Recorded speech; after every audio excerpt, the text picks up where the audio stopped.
Metal हमने पढ़ना start किया था कि मेटल एक ऐसा एलिमेंट है जो मलिएबिलिटी और डक्टिलिटी या फिर बिजली कंडक्ट करता है, ऐसी ऐसी प्रॉपर्टीज को दिखाता है।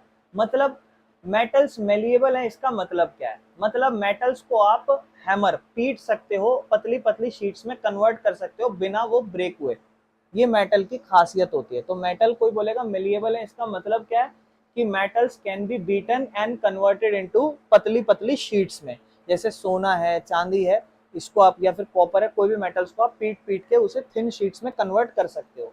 ठीक है ना? अगर मान लो आप एक मेटल का पीस लेते हो और उसको हैमर से पीटते हो तो वो टूटेगा नहीं। वो टूटने के बजाय वो क्या होगा, पतली पतली शीट्स, मतलब किसी चीज को जितना पीटोगे उतना पतला होता जाएगा वो। ठीक है ना? एग्जाम्पल, एल्यूमिनियम की जो फॉइल देखते हो आप, जो फूड में हम रैप करने के लिए बनाते हैं, वो पतली शीट्स होती हैं जो हैमर की जाती हैं बड़े एल्यूमिनियम या गोल्ड के पीस को। ठीक है ना? या फिर गोल्ड मान लो, जो ज्वेलर्स यूज करते हैं तो वो डिजाइन बनाने के लिए, कुछ भी करने के लिए, तो वो सब भी जो हम देख रहे हैं वो मेटल ही है। अगर आप कभी कोई गोल्ड की फॉइल देखो पतली सी, तो वो रियल गोल्ड है। अब आप कहोगे भैया वो पतली सी शीट्स में हमें नजर आ रहा है, तो वो कितना बड़ा हो सकता है वो गोल्ड? तो वो बहुत ही छोटा रहा होगा, क्योंकि वो हम छोटे से मेटल को भी पीट पीट के पतली शीट्स में कन्वर्ट कर सकते हैं। वहीं पे अगर मैं बात करूं डक्टिलिटी की, तो डक्टिलिटी भाई सेम यही चीज है कि उसे स्ट्रेच कर करके लंबी वायर्स में कन्वर्ट करना। मलिएबिलिटी शीट्स में कन्वर्ट करना पीट पीट के, और डक्टिलिटी उसे कन्वर्ट करना लंबी लंबी वायर्स में।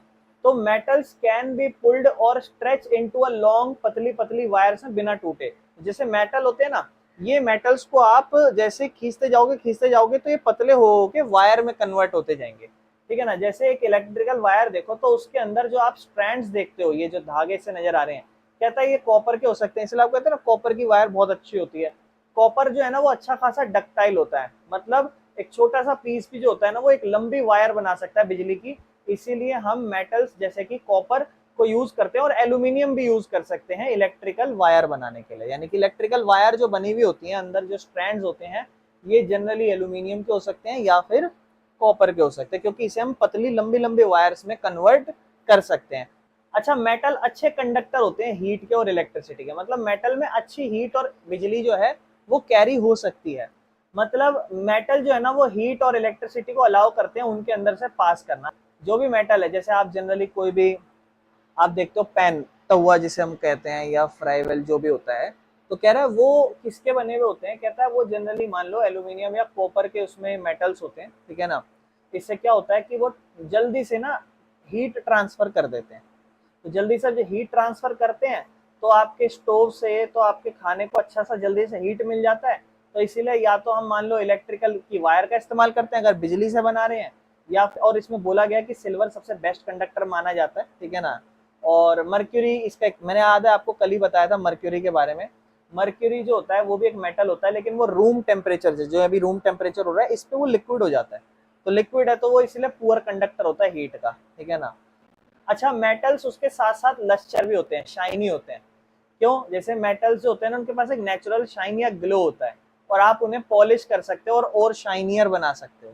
ठीक है ना? ये यूजफुल क्यों है? क्योंकि जैसे गोल्ड हो गया, सिल्वर हो गया, प्लेटिनम हो गया, ये ज्वेलरी बनाने में, डेकोरेटिव आइटम बनाने में काम आते हैं ताकि चीजें अट्रैक्टिव लगे। तो मेटल्स ये भी होते हैं।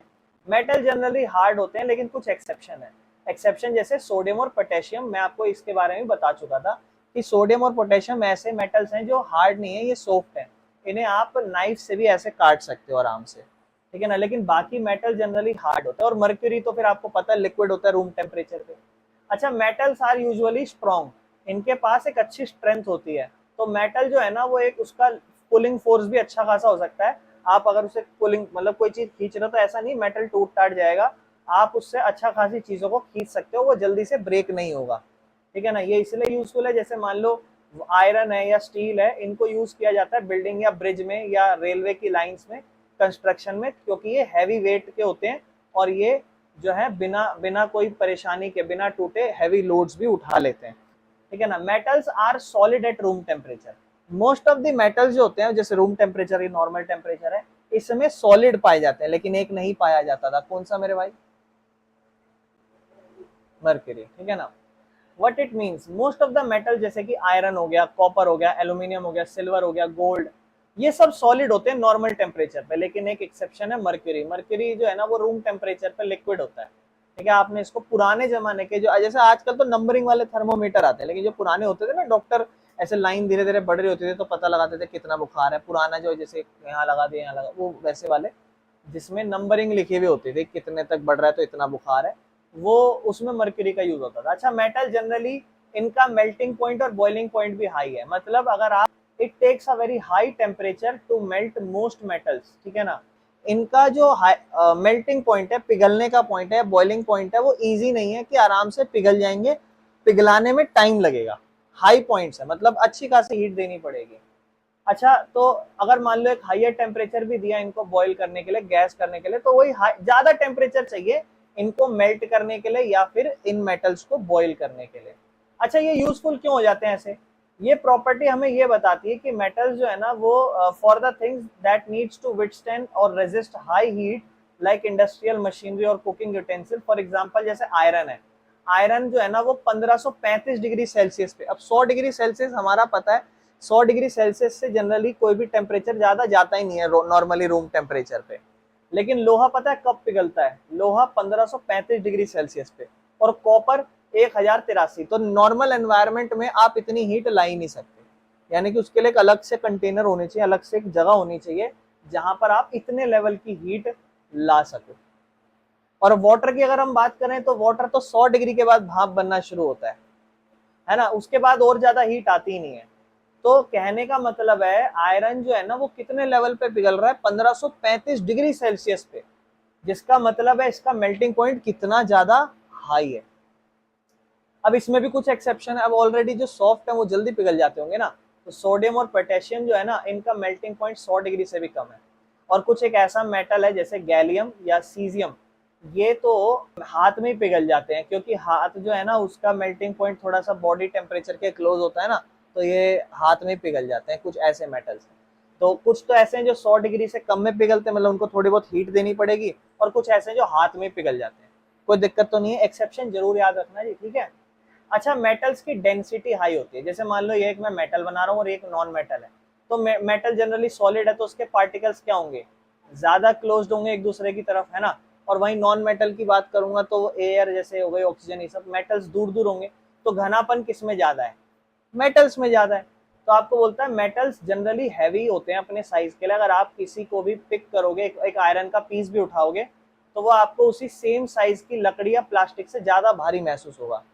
एक इतने से इतना सा मान लो लोहा है, कितना सा लोहा है, एक इतना सा लोहा है, और इतने ही एक लकड़ी का वुड रखा हुआ है, आपने दोनों उठाया, दोनों का साइज सेम है, तो कौन ज्यादा महसूस होगा आपको भारी? आयरन महसूस होगा। क्यों?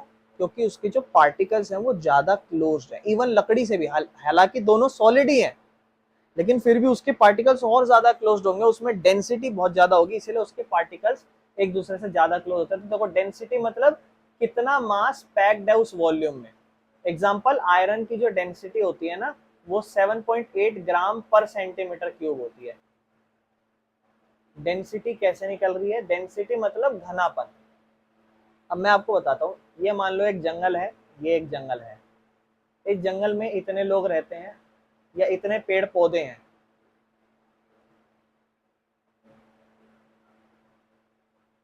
और ये जंगल सॉलिड ही है।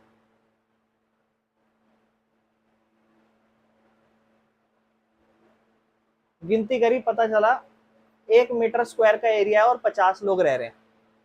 ये भी 1 मीटर स्क्वायर का एरिया, ये भी सॉलिड की शेप ही मान लो, ऐसे ऐसे बनाया। गिनती करी यहाँ मान लो 30 है। आप कहोगे भैया इतने ही एरिया में 50 लोग हैं और उतने ही एरिया में 30 लोग हैं, डेंसिटी इसकी ज्यादा है। तो यही सेम एग्जांपल है आयरन का। आयरन में जो मास पैक्ड अप हुआ पड़ा है ना अकॉर्डिंग टू उसका वॉल्यूम, वो ज्यादा पैक्ड हुआ पड़ा है। वहीं पर दूसरे मटेरियल्स की बात करें तो वहां डेंसिटी इतना ज्यादा नहीं बन पा रहा। तो डेंसिटी मेटल की भी बताती है कि कौन सी चीज कितनी भारी महसूस होगी। अब सोचो, इतना सा ही लोहा है, उतनी लकड़ी है, लेकिन इतना लोहा ज्यादा महसूस होता है भारी। क्यों?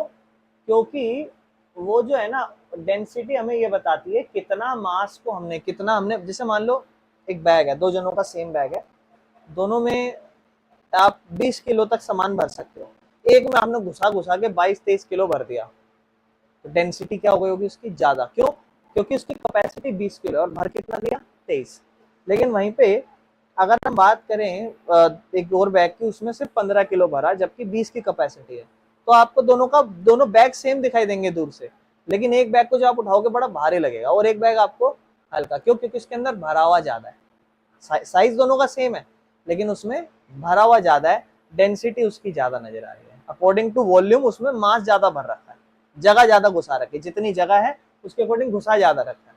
और दूसरे में जो आपको 15 किलो भर रखा, 20 की जगह थी, तो 5 किलो अभी भी गैप है। इसका मतलब उसके अंदर अभी भी स्पेस है, यानी कि उसकी जो डेंसिटी है वो कम है। अकॉर्डिंग टू वॉल्यूम इतना ज्यादा उसमें भर नहीं रखा, पैक नहीं कर रखा। अब इसमें भी कहता है कि जैसे कि हार्डनेस और मेल्टिंग पॉइंट की बात करके, सोडियम और पोटेशियम जो है ना, यहाँ पर भी एक्सेप्शन में आते हैं। ये बहुत हल्के मेटल है, इनकी डेंसिटी बहुत ही ज्यादा कम है। ठीक है। अगर हम बात करें, मेटल सोनोरस होते हैं। सोनोरस मतलब अगर हम उन्हें बजाएं तो रिंगिंग साउंड सी आती है। जैसे मान लो बर्तन बजाते हैं तो थोड़ी आवाज सी आती है, ऐसे इरिटेटिंग टाइप या चटकीले टाइप। तो जब भी एक मेटल को आप स्ट्राइक करते हो तो एक क्लियर रिंगिंग साउंड प्रोड्यूस करता है और उसी को सोनोरस कहते हैं। तो जितने भी जनरली मेटल्स होते हैं वो सोनोरिटी दिखाते हैं, मतलब उनके अंदर आवाज प्रोड्यूस होती है। इसीलिए मेटल जो होते हैं ना वो इस्तेमाल होते हैं म्यूजिकल इंस्ट्रूमेंट में, जैसे कि बेल हो गई, गिटार हो गया, सितार हो गया, वायलिन हो गया, ठीक है ना, मंजीरा हो गया। ये इन इंस्ट्रूमेंट का इस्तेमाल किया जाता है, ये जनरली मेटल्स के होते हैं, ताकि ये जब बजें, इनको जब स्ट्राइक किया जाए इन पे, तो इनसे साउंड प्रोड्यूस हो। वहां नॉन मेटल का इस्तेमाल नहीं किया जाता। क्लियर है? Metal usually have a silver और ग्रे कलर। जनरली देखो, जरूरी नहीं है सब में क्या है, कहता है मोस्ट ऑफ द मेटल जो है ना वो या तो सिल्वर या ग्रे कलर के नजर आते हैं, लेकिन यहाँ पे भी कुछ एक्सेप्शन है। कहता है कॉपर थोड़ा रेडिश ब्राउन कलर का नजर आता है और गोल्ड का तो आपको थोड़ा येलो कलर नजर आता है। तो मोस्ट ऑफ द मेटल्स का ग्रे या फिर सिल्वर कलर नजर आता है। ये सभी के सभी आपने मेटल्स की प्रॉपर्टी पढ़ी है कि मेटल्स क्या होता है। मैं कहूँगा इतनी सारी प्रॉपर्टीज आपको याद करनी है तो ऐसा नहीं है। मलिएबिलिटी पता होनी चाहिए, डक्टिलिटी पता होनी चाहिए, उसके बाद good conductor of heat, good conductor of electricity, melting और बॉइलिंग पॉइंट हाई होना चाहिए। उसके अलावा और क्या क्या बता सकते हो? लस्चरस, शाइनी होते हैं most of the metals. Exception पता होनी चाहिए, इससे क्वेश्चन आ सकता है कि बताओ ऐसा मेटल जो लस्चर ना दिखाता हो, या ऐसा मेटल जो सोनोरिटी नहीं दिखाता हो, ऐसा मेटल जिसका हाई मेल्टिंग या बॉइलिंग पॉइंट ना हो, ऐसा मेटल जो रूम टेम्परेचर पे लिक्विड हो। कौन सा होता है? मर्क्यूरी। ऐसा मेटल जिसको हम नाइफ से कट कर सकते हैं, सोडियम और पोटेशियम। तो ये चीजें आपको पता होनी चाहिए। अब नॉन मेटल की बात करते हैं। अब जो जो मेटल की प्रॉपर्टी थी ना, मोस्टली ये प्रॉपर्टीज यहाँ नहीं होगी। मतलब ना तो ये मलिएबल है, पीट हम इन्हें शीट्स में कन्वर्ट नहीं कर सकते, ना ये डक्टिलिटी है, लंबी वायर में कन्वर्ट हो सकते, और तो और ये बुरे कंडक्टर हैं, इनके अंदर हीट और इलेक्ट्रिसिटी पास ही नहीं होती। एक नॉन मेटल भी एलिमेंट ही है। एलिमेंट नॉन मेटल भी होता है, मेटल भी होता है और मेटलॉइड भी होता है। कहता है इसकी ना उल्टी प्रॉपर्टी होते हैं मेटल से, ये ना तो शाइन करते और ना तो इनका कोई एक शेप होता, और ना तो ये बिजली और इलेक्ट्रिसिटी को, मतलब हीट और इलेक्ट्रिसिटी को कंडक्ट करते। अगर हम इसके नेचर से कैरेक्टरिस्टिक्स की बात करें तो सबसे पहला है, तो नॉन मेटल जनरली क्या होते हैं? ब्रिटल होते हैं। मतलब अगर आप उसे हैमर से पीटने की कोशिश करो, वो भी किसको? सॉलिड नॉन मेटल को। क्योंकि प्रॉब्लम पता है, अच्छा कोई ऐसा मेटल है जो लिक्विड नॉन मेटल, जो लिक्विड मेटल था? मर्क्यूरी। तो ऐसे ही नॉन मेटल भी हो सकता है। मेजरली नॉन मेटल लिक्विड होंगे या गैस की फॉर्म में होंगे, लेकिन ऐसा भी हो सकता है कोई नॉन मेटल क्या हो? सॉलिड हो। तो कहता है अगर आप कोई नॉन मेटल हो और वो सॉलिड हो और उसको आप पीटने की कोशिश करो, तो वो बोलता है ब्रेक हो जाएगा पीसेस में और पाउडर में कन्वर्ट हो जाएगा, मतलब चूरा हो जाएगा। तो ऐसा नहीं होगा कि वो शीट या वायर में कन्वर्ट हो जाए, वो टूट टूट के पाउडर में कन्वर्ट हो जाएगा। ऐसा नहीं कि मेटल की तरह लचीला हो, लंबी वायर या शीट में कन्वर्ट हो जाए। एग्जाम्पल, अगर आप कोयला नॉन मेटल होता है, कार्बन का बना हुआ होता है। कोयला जो है नॉन मेटल है, अगर आप उसे तोड़ोगे, उसे पीटोगे, तो वो टूट जाएगा, चूरा हो जाएगा। डायमंड भी कार्बन का ही होता है, नॉन मेटल होता है, और ये सबसे हार्डेस्ट नेचुरल सब्सटेंस है, ध्यान रखना। सोचो, मेटल सबसे हार्ड होते हैं, लेकिन नॉन मेटल में डायमंड सबसे ज्यादा हार्ड है, मतलब अलग ही चीज चल रही है। तो जब भी नॉन मेटल्स जो होते हैं ना वो ब्रिटल होते हैं, लेकिन डायमंड एक अच्छी खासी एक्सेप्शन है। डायमंड जो होता है वो हार्ड होता है, ठीक है ना। अच्छा, मेटल डक्टिलिटी दिखाते थे, नॉन मेटल नॉन डक्टाइल है, मतलब ये लंबी लंबी वायर्स में कन्वर्ट नहीं हो सकते हैं, ठीक है ना। ये नॉन लस्टरस होते हैं, शाइनी नहीं होते, लेकिन एक एक्सेप्शन आ जाएगी, डायमंड। डायमंड तो बहुत शाइनी होता है। व्हाट इट मींस अनलाइक, अच्छा वैसे एक चीज ध्यान रखना, डायमंड एक्चुअल में शाइनी नहीं होता, सच बताऊं तो आप कहोगे हाँ बिल्कुल सही, डायमंड एक्चुअल में शाइनी नहीं होता। वो तो जब आप, वो पत्थर है एक तरीके से, जब आप कभी डायमंड को इस लाइट के सामने रखोगे तो वो तो लाइट की रिफ्लेक्शन चल रही होती है उसके अंदर। तो एक्चुअल में डायमंड ये एक्सेप्शन में नहीं आता, जैसे बहुत से लोग कह देते हैं, जैसे मैंने भी आपको एकदम से जल्दी से कहा कि डायमंड जो होता है ना वो शाइनी नहीं होता, मतलब शाइनी होता है, एक एक्सेप्शन है, लेकिन एक्चुअल में नहीं होता, वो शाइनी नहीं होता, उसके अंदर कोई शाइनिंग चीज नहीं होती। सबसे पहले बात करते हैं नॉन मेटल नॉन लस्टरस, मतलब लस्टर शाइनी नहीं होते ये लोग। एग्जांपल सल्फर जो है ना वो डल लगता है, येलो पाउडर की तरह दिखाई देता है, और कार्बन जो है ना वो चारकोल ब्लैक और डल कलर का होता है, ठीक है ना। एक्सेप्शन कहता है, कुछ एक्सेप्शन है, जैसे आयोडीन जो है ना उसका एक मेटेलिक मेटल की तरह वो शाइनी नजर आता है आयोडीन। और डायमंड जो एक फेमस होता है अपनी ब्रिलियंट स्पार्कल की वजह से, पर मतलब एक एबिलिटी है, जैसे उसके अंदर लाइट ट्रांसफर करते हैं तो सबसे पहले रिफ्रैक्शन होता है, मतलब लाइट पास कर जाती है उसके अंदर, फिर अंदर ही रिफ्लेक्ट करती रहती है, और उस वजह से वो शाइनी नजर आता है। पर फिर भी लिखा हुआ है इसके अंदर कि ये इसका अपना खुद का एक लेस्चर होता है, तो लिख देना एक्सेप्शन में, कोई दिक्कत नहीं होती। ध्यान रखना नॉन मेटल लेस्चरस नहीं होते, लेकिन आयोडीन और डायमंड ये दोनों इसके एक्सेप्शन है, क्योंकि ये लेस्चरनेस दिखाते हैं, ठीक है ना। नॉन मेटल ना पुअर कंडक्टर होते हैं हीट और इलेक्ट्रिसिटी के, इन्हें इंसुलेटर भी कहा जाता है। मतलब अगर आपको नॉन मेटल यूज तब करना चाहिए जब आपको हीट या इलेक्ट्रिसिटी से बचना है, क्योंकि ये हीट और इलेक्ट्रिसिटी को कंडक्ट नहीं करते। तो नॉन मेटल जनरली अलाउ नहीं करते हैं हीट या इलेक्ट्रिसिटी को पास करने में, इस वजह से गुड इंसुलेटर कहलाते हैं, मतलब पुअर कंडक्टर कहलाते हैं, और पुअर कंडक्टर है तो अच्छे इंसुलेटर है। अच्छा ये यूजफुल क्यों हो जाते हैं, जैसे प्लास्टिक हो गई जो नॉन मेटल्स जनरली कंटेन करता है, बोलता है ये इलेक्ट्रिकल वायर जो है ना उसको बचाती है, ताकि हम बिजली जो है ना हमें छू जाए या हम इलेक्ट्रिक शॉक ना लग जाए हमें, तो उससे हम बच जाते हैं, तो इसलिए हमारे लिए यूजफुल है। एक एक्सेप्शन है ग्रेफाइट। ग्रेफाइट ध्यान रखना, आप पेंसिल देखते हो, पेंसिल की जो नोक होती है वो ग्रेफाइट होता है, ये भी कार्बन से ही बना हुआ होता है, ठीक है। तो कहता है ग्रेफाइट जो है ना वो कार्बन का ही एक फॉर्म होता है, लेकिन ये अच्छा कंडक्टर होता है इलेक्ट्रिसिटी का, ठीक है ना। और ये तो पेंसिल लेड में यूज किया जाता है बैटरीज के अंदर, तो इसीलिए ये अच्छा कंडक्टर है। तो फिर भैया ध्यान रखना कि ऐसा कोई नॉन मेटल जो गुड कंडक्टर हो तो वो कौन है, ग्रेफाइट। ग्रेफाइट होता क्या मैं आपको बता भी चुका हूँ। और नॉन मेटल नॉट सोनोरस होते हैं, अगर पीटो तो आवाज नहीं आती है, ठीक है ना। अगर आप एक नॉन मेटल को स्ट्राइक करो तो वो साउंड नहीं प्रोड्यूस करेंगे, ठीक है ना।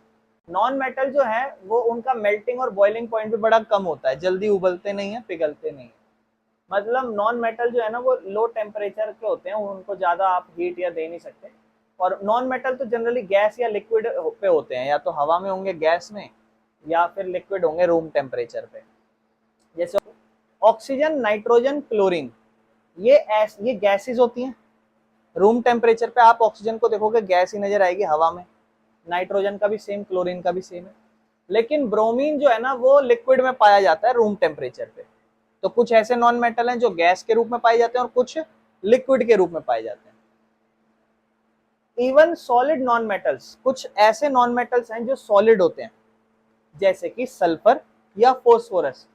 इनका और ज्यादा लोअर मेल्टिंग पॉइंट्स होता है, कुछ मेटल से भी ज्यादा, मेटल से भी ज्यादा लोअर मेल्टिंग पॉइंट्स होता है, ठीक है ना।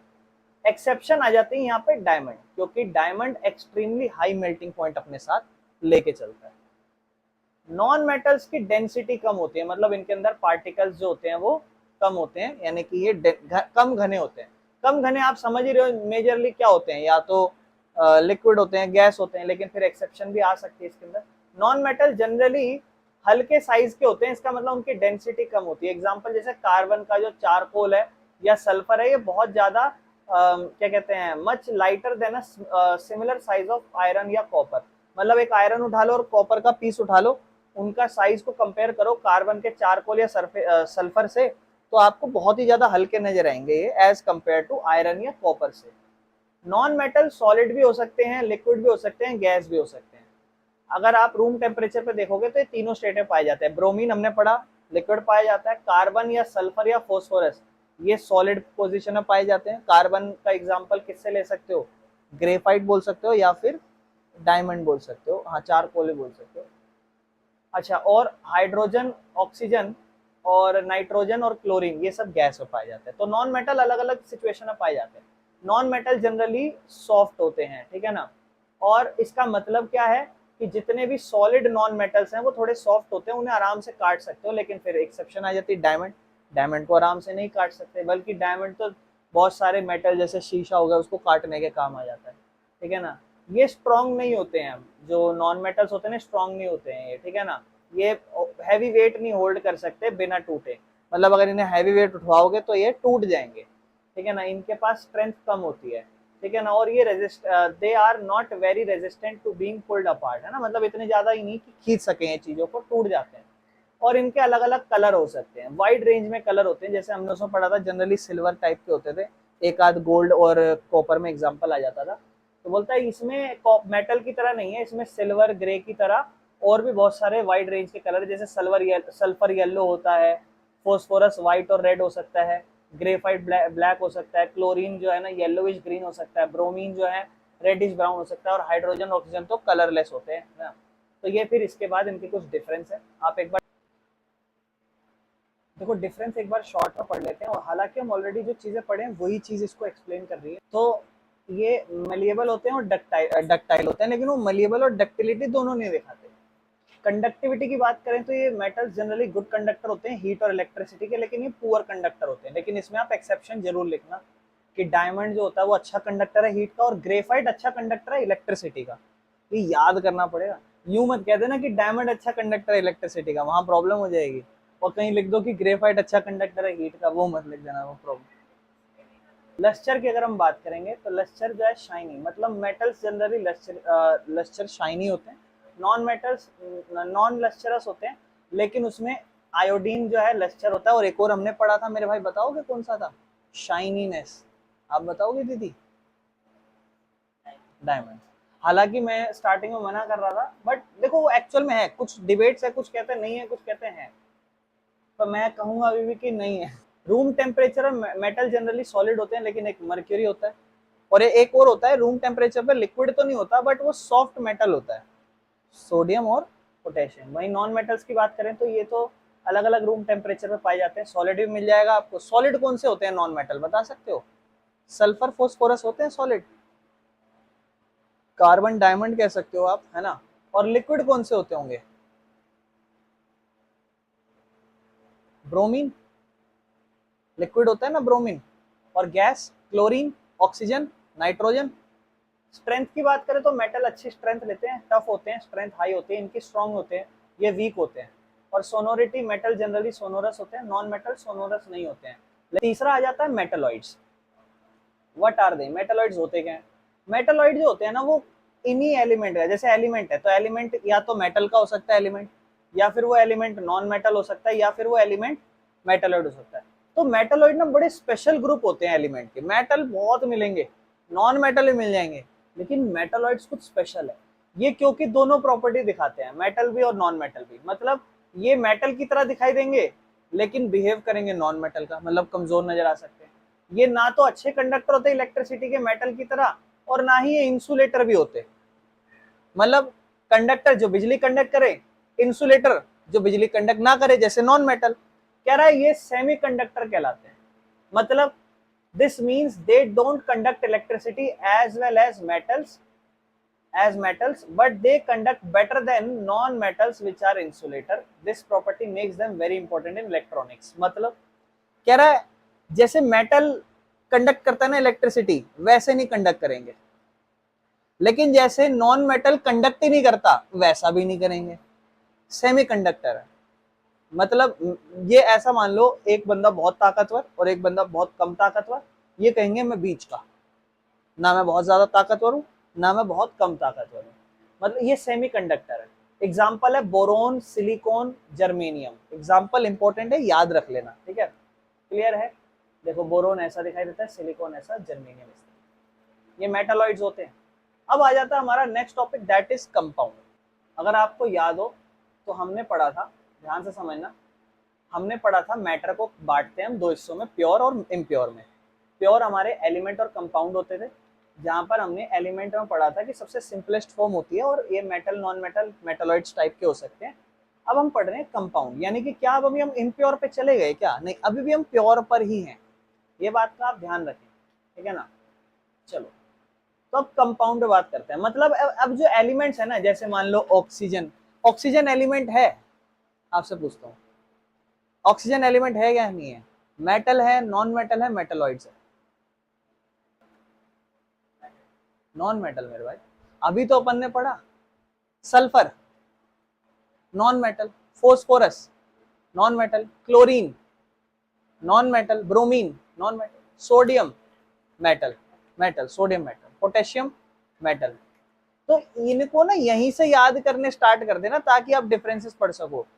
कंपाउंड्स में कुछ नहीं है, मेटल मिलकर काम कर रहे हैं, सॉरी एलिमेंट्स। मान लो कोई दो सेम टाइप के एलिमेंट या दो अलग अलग टाइप के एलिमेंट मिलके काम कर रहे हैं।